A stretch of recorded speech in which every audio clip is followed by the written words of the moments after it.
Welcome to Busting Roadblocks, the podcast where we break down the biggest roadblocks in business and help you clear a path to success. I'm Janet Charteris, your host and the founder of JC Consultancy, where we help businesses remove barriers and unlock their full potential. Today, we're going to hear from Paul Duynhoven, who took an accounting degree, first class honours might I add, and at a world-renowned management course from Kellogg's, and now runs a successful accounting and advisory firm. Paul's experience centres around rural Taranaki, where he's an advocate for farming and the value they add to our world, with a long association with young farmers. He's also an avid cyclist who's won some age group medals and manages a cycling team. Looking at your CV online, Paul, it doesn't even scratch the surface on your experience, which is why I am here to chat, and I think it'll be quite enlightening for our listeners. Welcome, Paul. Yeah, thanks, Janet. Pleasure to be on board today, and hopefully I can add something for the listeners out there. Now, I know your work experience centres around accounting and business advisory. However, on this journey, and that of your cycling team management as well, I guess, you've had a variety of people management experience that you're going to share with us today. I've said it before, but sometimes it's worth repeating. Running a business would be easy if it weren't for managing people. And obviously that's tongue-in-cheek. However, I still believe that with all the systems and processes and business concepts in the world, they die if you don't have the ability to manage people. Can you set the scene for us? Where are we and who are we dealing with? So this situation, so it isn't in my current role, but a few years ago, we'd sort of under direction, but I was in a management role, bitten off more than what we could chew realistically for the year.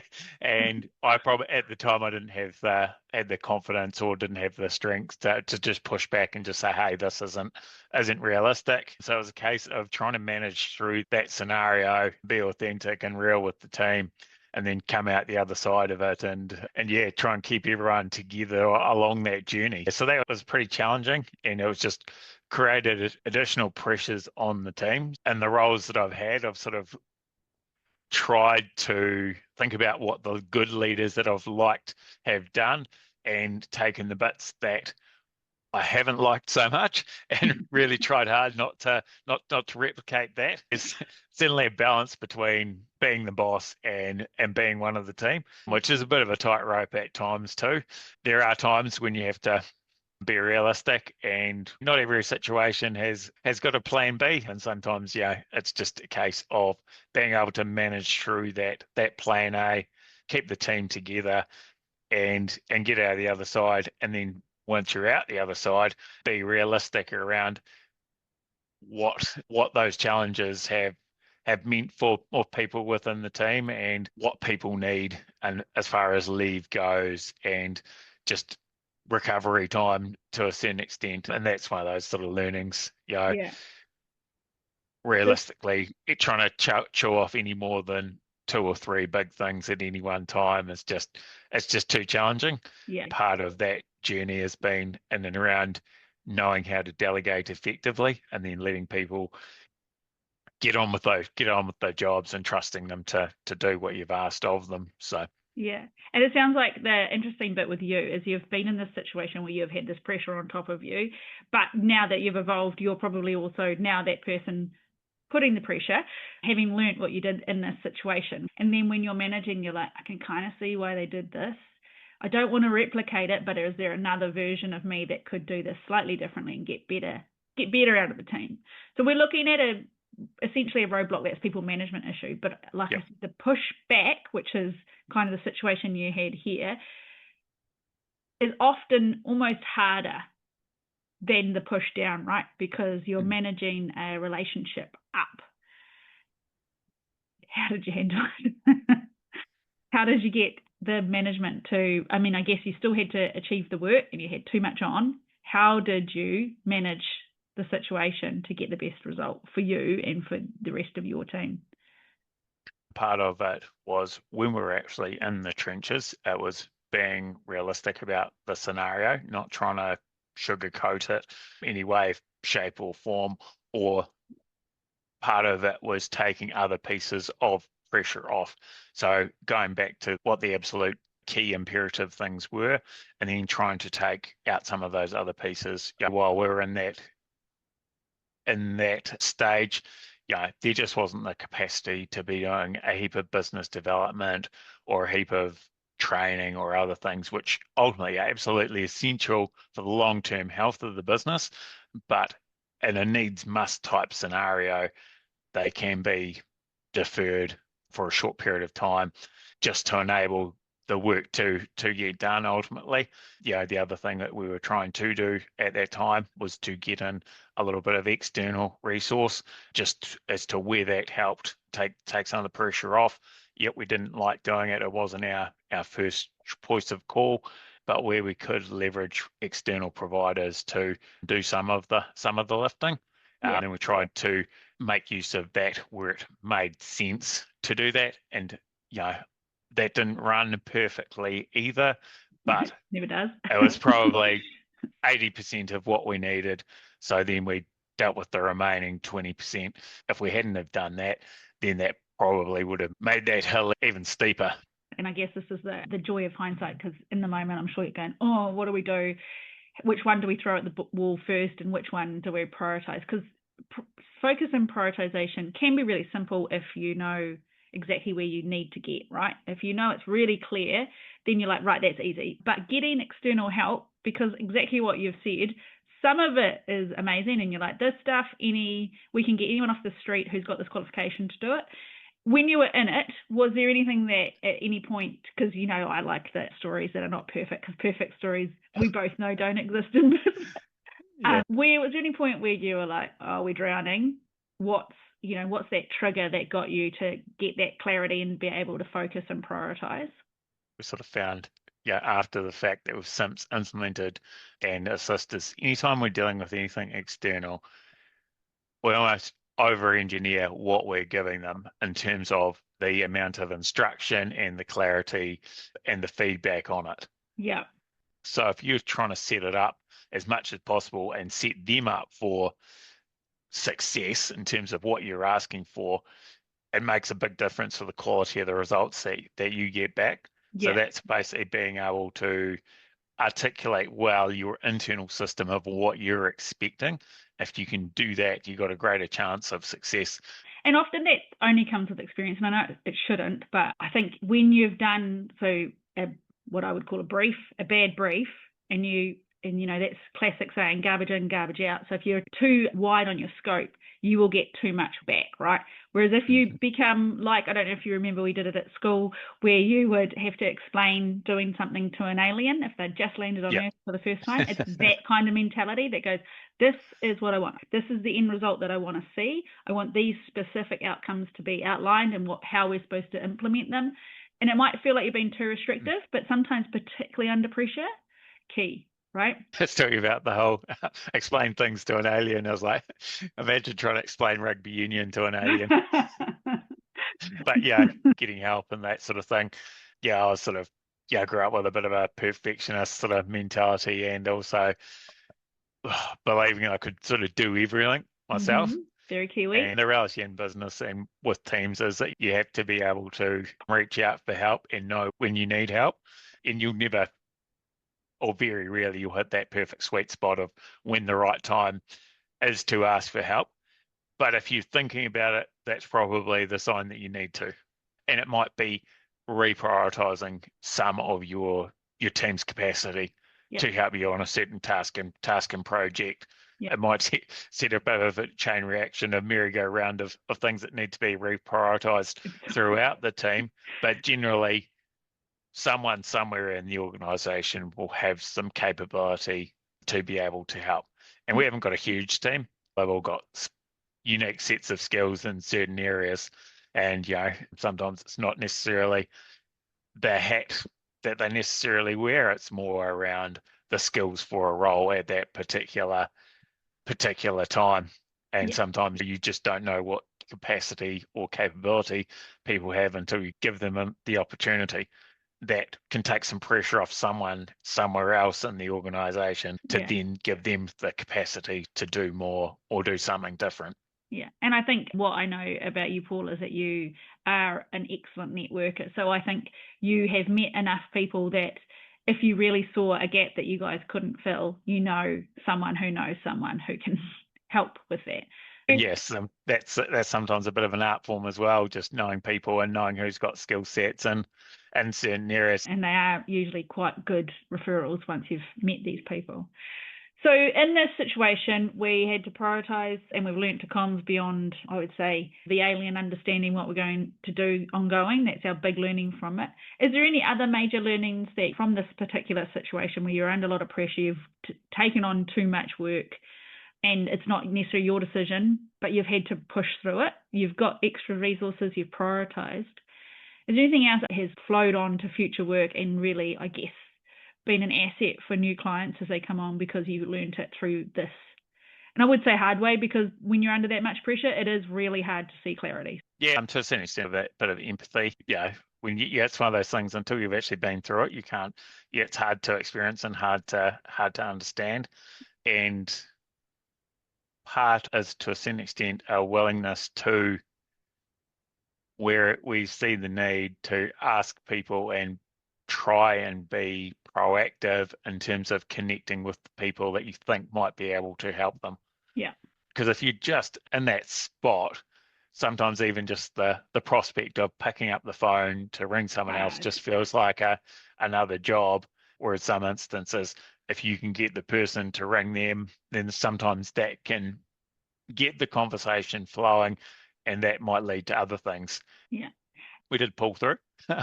We got through it. We're still here. And then further down the track, had the opportunity to buy the practice, and we then transferred the branding and name to the Plus More, because we joined within the Plus More network. Being part of that network has been quite beneficial too, because we're talking with other like-minded accountants in other parts of the country, and what they've been able to do with their clients, and some of the tech and things that we've been able to access has been quite beneficial for our clients. And just some of the intangible things, having a wider network of people that you can touch base with, and the war stories and things, people have gone deeper into their careers, generally have seen more. Being able to leverage off that experience is really beneficial. One, in terms of the internal people side of things.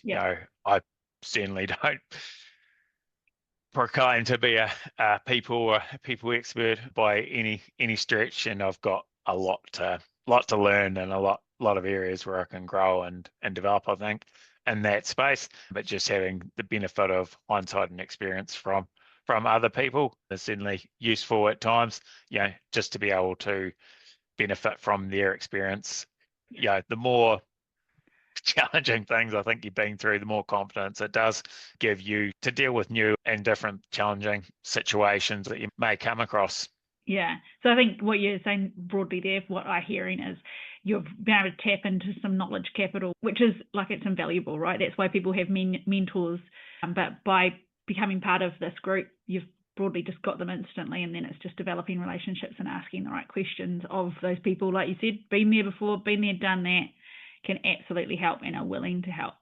I'm assuming that a lot of these business experiences, and probably vice versa, but the cycling management experience kind of cross over, particularly in the people management side of things, and striving, like you said, for excellence, because there's standard business, there's having to perform, and I'm going to guess that year end right now, having to perform, you want them to be pretty good, and then when we're leading up to a race, getting up to that top performance. Is there any cross learnings that you can kind of identify and go, yep, it's absolutely helped me?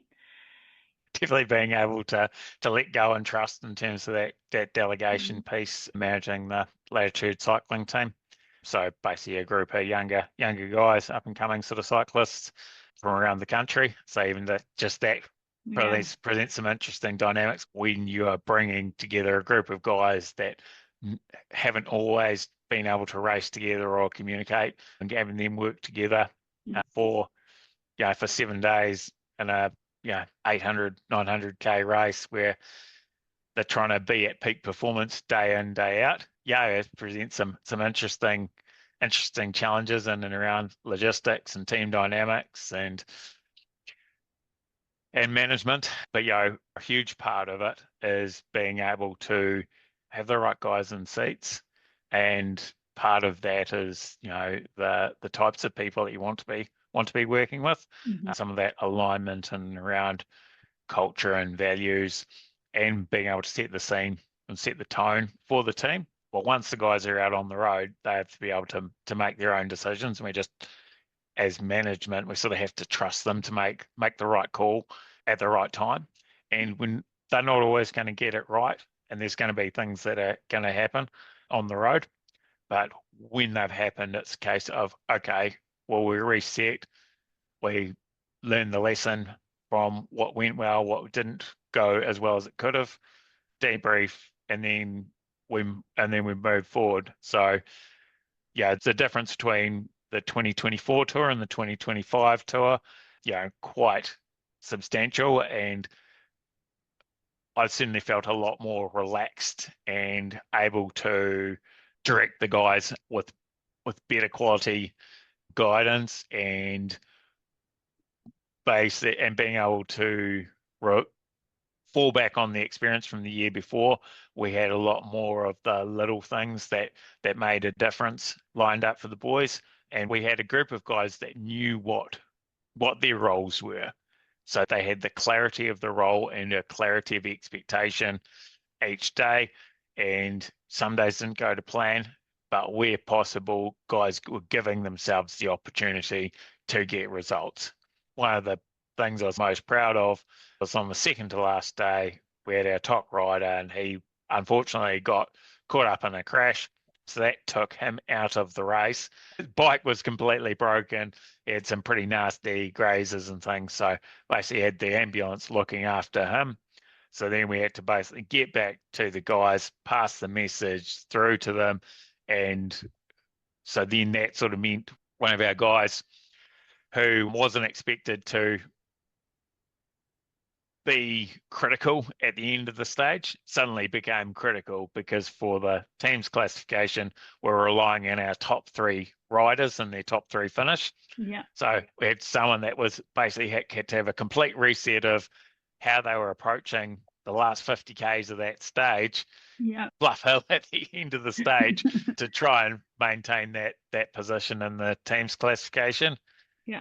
That rider, a young guy from Auckland called Zane Wiley, he rode out of his skin that day, and he wasn't expecting to be in that position. But as soon as he knew that that was his job, he was totally focused on doing that and doing what he needed to do during the stage to give himself as good a legs as possible, and to get up there in a respectable position without blowing up was a phenomenal effort. And he may go on to ride in the Tour de France one day, or who knows, you know. But on that day, in that situation, he was phenomenal and did absolutely what was required for the team, and you can't ask anything more than that.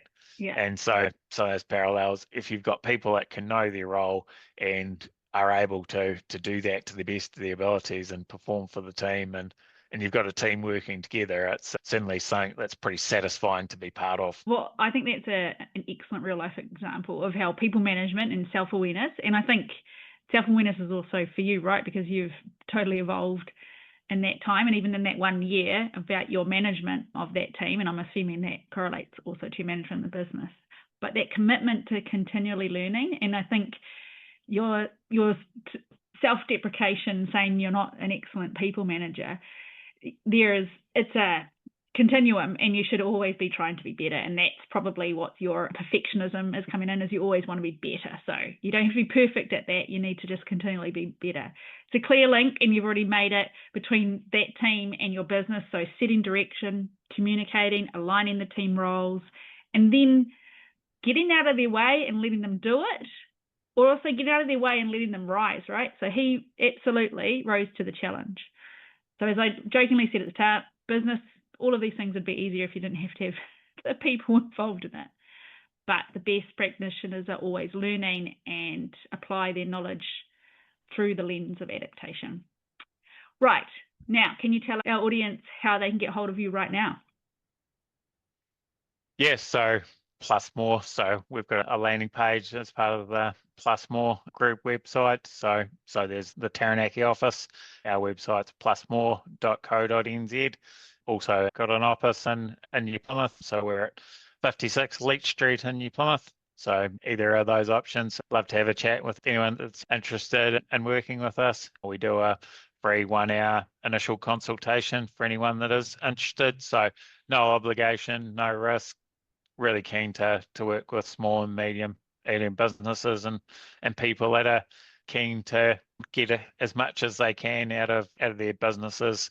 Absolutely. So we'll add that to the podcast description for the episode, and we'll also add your LinkedIn profile. Oh, yeah. Thank you for your time today and for sharing your experience with our listener, Paul. If you found this podcast valuable, make sure you subscribe and share it with your network. And if you have a business challenge you'd like me to cover, reach out to me on LinkedIn or at jcconsultancy.com. I'd love to hear your thoughts. What roadblock are you facing right now?